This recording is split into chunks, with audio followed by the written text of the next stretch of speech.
ટૂંકી નોટિસમાં આ બધા જનજાગૃતિના એક અભિયાનમાં આ બધા જોડાયા તે બદલ ખૂબ ખૂબ આભાર। આજે એક એવા ભરતી કૌભાંડની વાત કરવી છે જે ખૂબ અજીબ છે અને કંઈક ને કંઈક દ્રષ્ટિએ એવું લાગી રહ્યું છે કે આપણે કંઈક વિશ્વની 8મી અજાયબી ગોતી રહ્યા હોય કે વર્તમાન યુગના આલ્બર્ટ આઇન્સ્ટાઈનને શોધી રહ્યા હોય અને આજે મળી ગયો હોય એ પ્રકારની ફિલિંગ આ પ્રેસ કોન્ફરન્સ કરતા મને આવી રહી છે। કેમ કે ગુજરાત સરકારની અંદર સ્પર્ધાત્મક પરીક્ષા બહાર પડે એ પહેલા તો મને એવું લાગે છે કે ઉમેદવારી કોણ કરશે અને કોને નોકરી મળશે એ નક્કી થઈ જતું હોય એવું એક સુનિયોજિત કાવતરું ચાલતું હોય આજે એનો પર્દાફાશ કે એનો ઘટસ્ફોટ કરવો છે। અને વાત જાણે એમ છે કે ગુજરાત રાજ્ય સરકાર દ્વારા સિનિયર ક્લાર્કની ભરતી માટે એક જગ્યા બહાર પાડવામાં આવી હતી। વીર નર્મદ દક્ષિણ ગુજરાત યુનિવર્સિટી સંલગ્ન ગ્રામ સેવા ધરમપુર સંચાલિત વન સેવા મહાવિદ્યાલય BRS કોલેજ જે બિલપુડી ખાતે આવેલી છે અને તાલુકો છે ધરમપુર।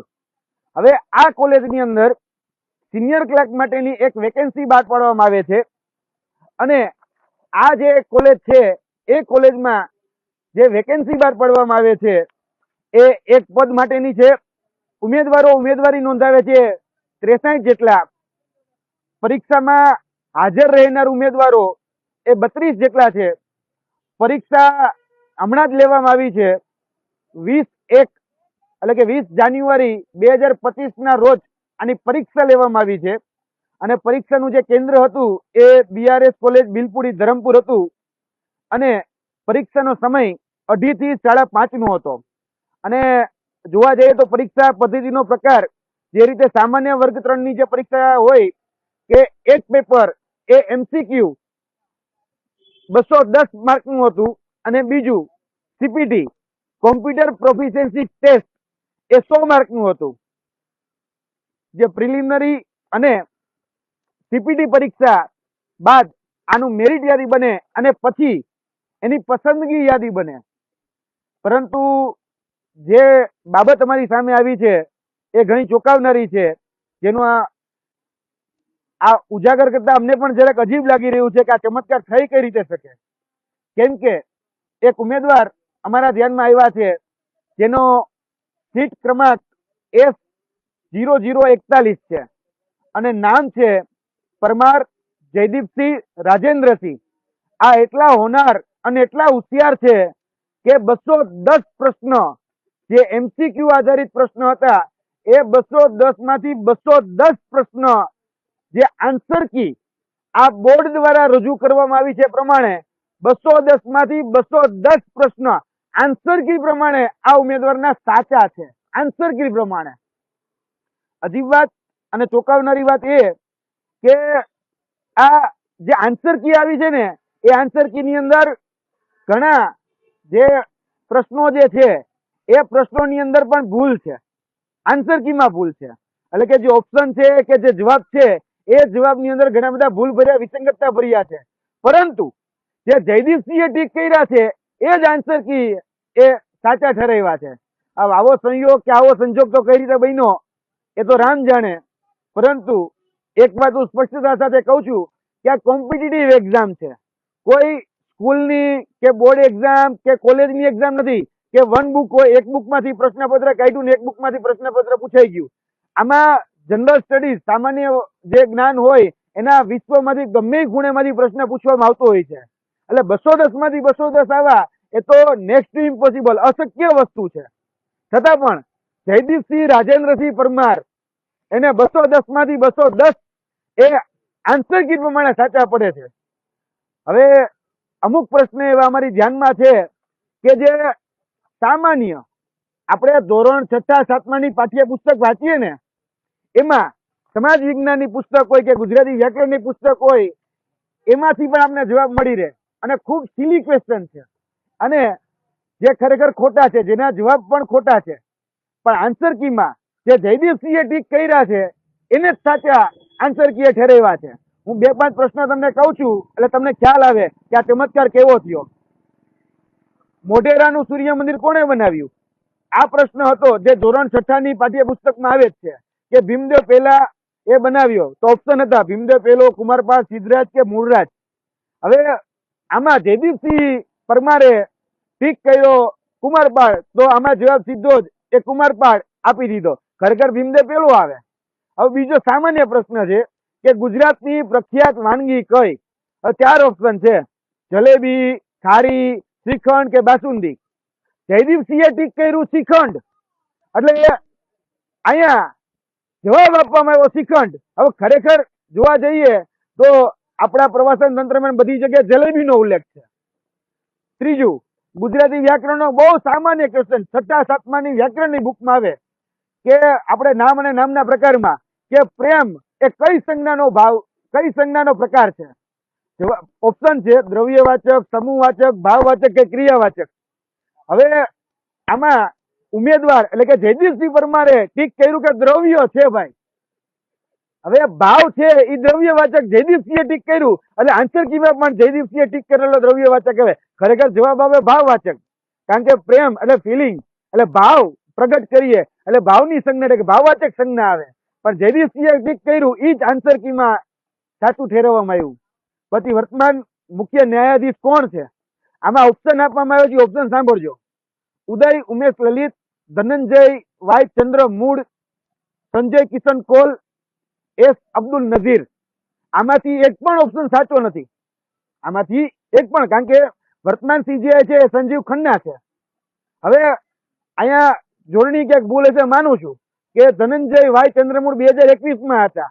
કદાચ વર્તમાન પત્ર કે વર્તમાન પ્રવાહનું જે પેપર જે છે એ 2021 પ્રમાણે કઢાયું છે. એટલે આમાં જયપાલ જે છે એમને ઠીક કર્યું કે ધનંજય વાય ચંદ્રચૂડ, તો એ જ પ્રશ્નને સાચો કરવામાં આવ્યો. આ રીતે મેથ્સના પણ 4-5 પ્રશ્નો છે, સામાન્ય છે, સમજવા જેવા છે, મોઢે ગણતરી થઈ શકે કે 425% અને 330% વચ્ચે તફાવત શું? હવે 425% કરો તો 100 થાય અને 330% કરો એટલે 90 થાય. હવે આપણે બધાને ખબર પડે વચ્ચે તફાવત કેટલો ના આવે? તો ઓપ્શન છે 10, 20 કે 30, 40. જયદીપસિંહે 20 ટીક કર્યું છે. હવે આન્સર કીમાં 20 જ જવાબ ટીક કરવામાં, ખરેખર જવાબ આવે 10. એટલે બહુ સિલી ક્વેશ્ચન. સરેરાશ નો એવો છે 12, 15, 18, 20 ની સરેરાશ કેટલી? બરાબર, તો જવાબ આવે 16.25, જે ઓપ્શનમાં જ નથી. અને છતાંય જયદીપસિંહે જે ટીક કર્યો ને એ જ જવાબને સાચો ઠેરવવામાં આવ્યો. ઘણી બધી જગ્યાએ ગ્રામેટિકલ મિસ્ટેક છે. મોટાભાગના કોમ્પ્યુટરના પ્રશ્નો જે છે કે સંબંધિત વિષયને લગતી જે જાણકારી માંગવામાં આવી છે એ મોટાભાગના પ્રશ્નોની અંદર ભૂલ છે. પણ જયદીપસિંહે ઠીક કર્યા, જયદીપસિંહ ગજેન્દ્રસિંહ પરમાર, એના બધા જ પ્રશ્નોના જવાબ રાજેન્દ્રસિંહ એના જવાબ આન્સર કી પ્રમાણે સાચા આપવામાં આવ્યા છે. અને 210 માંથી 210 આન્સર આ વ્યક્તિના સાચા પડે. ચાલો માની લઈએ કે કદાચ જયદીપસિંહે ઠીક કર્યા, પણ મને એમ થાય કે આન્સર કી કાઢનાર તજજ્ઞોથી કઈ રીતે ભૂલ થાય? કારણ કે મૂળ પ્રશ્ન તો તજજ્ઞનું ના આવે કે જવાબ કદાચ ઠીક કરવામાં થોડી ઘણી ભૂલ થઈ છે કદાચ, તો પણ તજજ્ઞો કઈ રીતે ભૂલ કરે જે પેપર સેટર છે? હવે મને એવું લાગી રહ્યું છે કે આ પેપર સેટર આ જે આન્સર કી ના જે સેટર છે એ જયદીપસિંહ હોવા જોઈએ, કા પછી એ જયદીપસિંહના નજીકના ઘરોબાના વ્યક્તિ હોવા જોઈએ, તો જ આ વસ્તુ શક્ય બને. કારણ કે આ જે વ્યક્તિ જે છે એ વ્યક્તિ ના 210 માંથી 210 પ્રશ્ન સાચા પડે છે. ચાલો આ બધું કદાચ હું માની લઉં છું સંયોગ સંજોગ હશે, કદાચ ચમત્કાર પણ થયો હશે એવું હું માની લઉં છું. પણ હવે હું તમને બીજી એક નવી વાત એમાં ઉમેરવા જાઉં છું. આ એટલો હોનાર વ્યક્તિ છે કે જેને 210 માંથી 210 પ્રશ્ન સાચા પડે, પરંતુ પોતાની જે OMR સીટ જે છે ને એ OMR સીટ ભરવામાં આ ભાઈને સીટ નંબર ભરવામાં ભૂલ થાય અને નિરીક્ષક પાસેથી બીજી OMR લેવામાં આવે છે. આ જયદીપસિંહને OMR સીટ ભરવામાં એના જે બેઠક ક્રમાંક છે એ બેઠક ક્રમાંક ભરતા નથી આવડતો. હવે આ કેવું એ નથી સમજાતું કે ભાઈ આ વ્યક્તિ જે છે એ બેઠક ક્રમાંક હરકો પોતાનો ભરી શકે, નિરીક્ષક પાસેથી બીજી OMR લેવામાં આવે, 65 છે બેઠક ક્રમાંક આ ભાઈનો 55, હવે OMR સીટ પછી લેવામાં આવે એ 65 ની લેવામાં આવે. એટલે કઈક અજીબ છે એવું સ્પષ્ટપણે અમને તો લાગી જ રહ્યું છે. કારણ કે 41 નંબરના ઉમેદવાર હોય અને 65 નંબરની OMR પૂરે એટલે કઈક શંકા દાળમાં કશું કઈક કાળું છે એવું જરાક લાગી તો રહ્યું છે. પણ હવે હું એક વાત એ પણ ઉમેરું કે કદાચ OMR માં ચલો આ વ્યક્તિથી ભૂલ થઈ હશે, વાત ગળે નથી ઉતરતી પણ ઉતારું છું કે ભૂલ થઈ હશે, પરંતુ અમે આ હોનાર વ્યક્તિના નું નામ જેટલી પણ સ્પર્ધાત્મક પરીક્ષા છેલ્લા 5 વર્ષમાં લેવાય છે, UPSC, GPSC, ગૌણ સેવા, panchayat, Gujarat police recruitment board, corporation, આ બધી જ ભરતીમાં આ ભાઈનું નામ અમે તપાસ કરવાના પ્રયત્ન કર્યા, પણ આ ભાઈનું નામ અમને બીજી એક ભરતીમાં જોવા ન મળ્યું. ફક્ત આ સિનિયર ક્લાર્કની ભરતીમાં આ ભાઈને કેટલો રસ હશે કે કેટલા હોનાર કે કેટલા હોશિયારી છે કે એને ફક્ત આમાં એકમાં જ ફોર્મ ભર્યું અને એકમાં જ પાસ થયા. બીજા એકે રિઝલ્ટમાં અમે જે તપાસ્યું તો એમાં તો આ ભાઈ એકેય પરીક્ષામાં પાસ નથી. એટલે આમાં ભરતી કૌભાંડ આવે અને કોઈ રાજકીય કનેક્શન ન આવે એવું તો બિલકુલ ન બને. એટલે આ જયદીપસિંહ રાજેન્દ્રસિંહ પરમાર જે છે એ જયદીપસિંહ રાજેન્દ્રસિંહ પરમારનું પણ એક રાજકીય કનેક્શન બહાર આવે છે, જે વર્તમાન આપણા જે ધરમપુર છે એ ધરમપુરના પૂર્વ કોર્પોરેટર રહી ચુક્યા છે. એમના પપ્પા, એમના પિતાશ્રી છે રાજેન્દ્રસિંહ પરમાર, એ રાજકારણ સાથે પણ સંકળાયેલા છે. એટલે આજથી થોડા સમય પહેલા એ જ વિસ્તારના મેમ્બર ઓફ પાર્લામેન્ટ એવું કીધું હતું કે કાર્યકર્તાઓને પ્રાધાન્ય આપજો નોકરીઓમાં.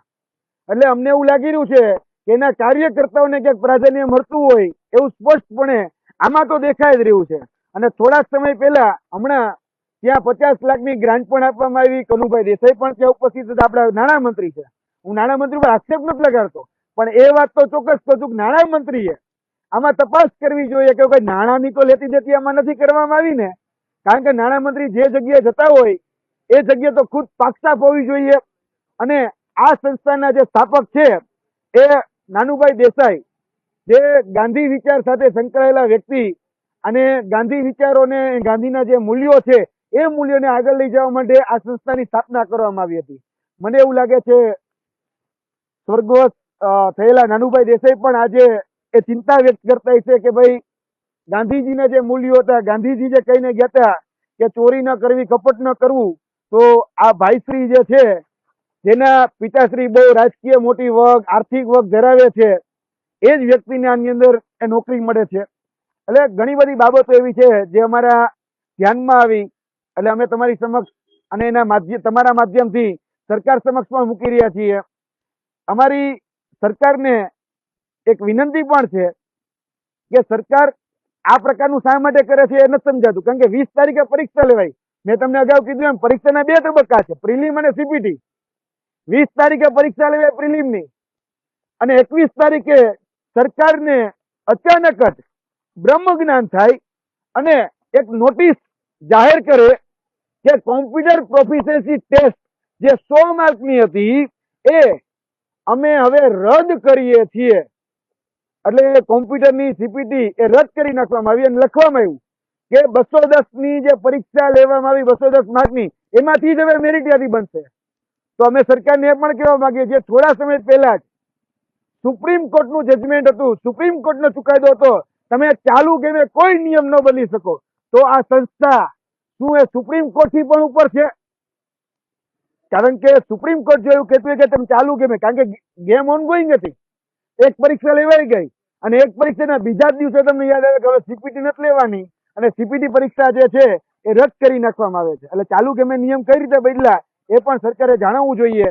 અમારી હવે માંગણી છે કે જો આ સંસ્થામાં પારદર્શિતા પૂર્વક ભરતી થઈ હોય, સરકાર એવું જો માનતી હોય તો આ ભરતીની સંપૂર્ણ તપાસ પહેલા તો SIT, હું જે પુરાવા આપું એ પુરાવાના આધારે SIT ની તપાસ કરે. બીજું, જે શંકાસ્પદ OMR, જે અમારી પાસે 2 શંકાસ્પદ OMR છે, એ બંને શંકાસ્પદ OMR જે છે એને ફોરેન્સિક સાયન્સ લેબોરેટરી એટલે કે FSL માં મોકલવામાં આવે. કારણ કે અમને લાગી રહ્યું છે કે આ OMR બીજા દ્વારા પુરવણી કરવામાં આવી હોઈ શકે છે, એટલે FSL માં મોકલવામાં આવે. ત્યારબાદ પરીક્ષા દરમિયાન જે 2.5 થી જે 5.5 નો જે સમયગાળો હતો એના CCTV રેકોર્ડિંગ એ ફરજિયાત કરવાના હતા.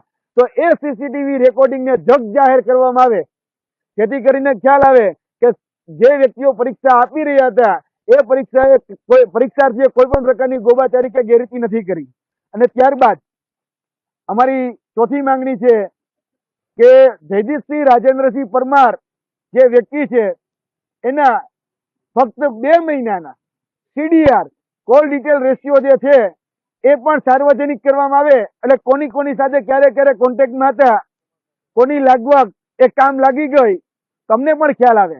અને હું દરેક મિત્રોને, મીડિયા મિત્રોના માધ્યમથી કહેવા માંગુ છું કે આ તો ફક્ત એક સિનિયર ક્લાર્કની વેકેન્સી માટેની ભરતી હતી. હવે તમે વિચારો, હમણાં 24,700 શિક્ષકોની ભરતી આવે છે, 5554 એ CC ની ભરતી છે, પોલીસ કોન્સ્ટેબલ 12,000 ની ભરતી છે, PSI પણ છે. તો આમાં કેટલું મોટું કૌભાંડ થશે? એટલે આની તપાસ થવી ખૂબ જરૂરી છે. અમે એની સાથે એક બીજું પણ નામ આપી રહ્યા છીએ, મહાકાળ હિમાંગ ઈશ્વરભાઈ. એ પણ અમને શંકાના દાયરામાં લાગી રહ્યા છે, કારણ કે આ વ્યક્તિ 185 પ્રશ્ન ટીક કરે છે, બાકીના કોરા મૂકે છે. કેમ કે આ પ્રશ્નની અંદર કોરા મૂકવા એ માઇનસ માર્કમાં જતું હોય, છતાં પણ આ વ્યક્તિ કોરા મૂકે છે 25 પ્રશ્નોને. એ શા માટે મૂકે છે અમને નથી ખબર, પણ કોરા મૂકે છે. કદાચ પાછળથી આ જવાબ પૂરાઈ જવાના હોય. જેમ ગૌણ સેવા પસંદગી મંડળની અંદર એક હાર્દિક પટેલ નામનો વ્યક્તિ હતો વિરમગામ ટ્રેન્ટનો, જે ATDO માં એડિશનલ ટ્રાઇબલ ડેવલપમેન્ટ ઓફિસરમાં OMR બ્લેન્ક રાખે, એની OMR ગૌણ સેવા પસંદગી મંડળમાં જાય પછી એ ફિલઅપ થઈ જતી. ક્યાંક એ જ પ્રકારનું આ સુનિયોજિત કાવતરું તો નથી ને? એટલે એ પણ તપાસ થવી ખૂબ જરૂરી છે.